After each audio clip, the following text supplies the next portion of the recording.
আসসালামু আলাইকুম। তো কি অবস্থা সবার? আজ সকাল থেকে আমাদের ভৈরবের আকাশ মেঘলা হয়ে আছে, এছাড়াও গড়ি গড়ি কিছুটা বৃষ্টি হচ্ছে।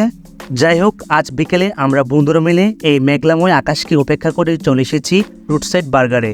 আর বর্তমানে এই রুটসাইড বার্গার রেস্টুরেন্টটি আমাদের ভৈরবে খুবই পরিচিত ও জনপ্রিয়তা লাভ করেছে। এই রেস্টুরেন্টটির লোকেশন হলো Bhairab bus stand Madhumati cinema হলের সামনের দিকে।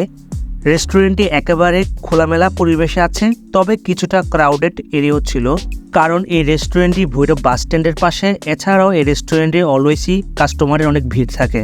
আমরা আমাদের সুবিধা মতো টেবিলে বসে পড়ি এবং টেবিল থেকে হাতে নিয়ে নেই এই খাবারের মেনুটি। আমি এই মেনু থেকে পছন্দ করি নাগা সাব স্যান্ডউইচটি, কিন্তু আমার বন্ধুরা বলতে থাকলো নাগা সাব স্যান্ডউইচ কেন। আর এখানে আমি আমার বন্ধুদেরকে বোঝাতে থাকি আজকে বৃষ্টির দিন এই নাগা স্পাইসি সাব স্যান্ডউইচটি ভালো লাগবে। এছাড়াও এই নাগা সাব স্যান্ডউইচটি এখনও এখানে আমাদের ট্রাই করা হয়নি। যাক, আমরা আমাদের অর্ডার কনফার্ম করলাম, সবার জন্য নাগা সাব স্যান্ডউইচ নিলাম। আর বন্ধু আলামিনের জন্য অর্ডার করা হলো বারবিকিউ উইংস, যেহেতু এটি আলামিনের অনেক ফেভারিট ছিল। আর এই এখানে চিকেন 5 পিস উইংসের দাম পড়ছিল 130 টাকা।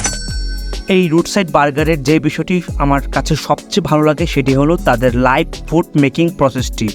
অর্থাৎ আপনারা যা অর্ডার করবেন তারা তা আপনাদের টেবিলের সামনের দিকে রান্না করে আপনাদের কাছে সার্ভ করবে।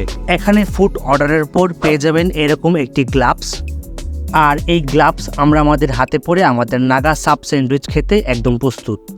এটি হচ্ছে আমাদের নাগা সাব স্যান্ডউইচের লুক।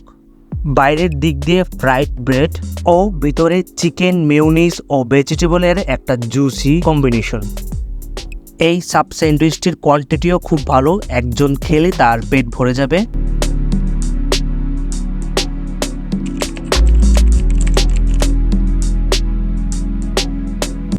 এখানে নাগা সাব স্যান্ডউইচটির টেস্ট আমার কাছে খুবই ভালো লাগে, তবে এই নাগা সাব স্যান্ডউইচটি আমার কাছে সেরকমভাবে ঝাল লাগেনি।